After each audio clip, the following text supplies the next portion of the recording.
Hello and welcome everyone to a new video on your channel Mr. Tech Tips. Before watching the video, don't forget to subscribe to our channel and don't forget also to like this video.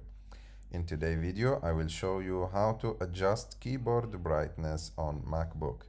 To do this, you just need to go and click on the Apple icon on the top left of the screen like this. And after that, you need to click on System Settings. Wait for a few seconds, and after that, go and scroll down a little bit until you find the word keyboard.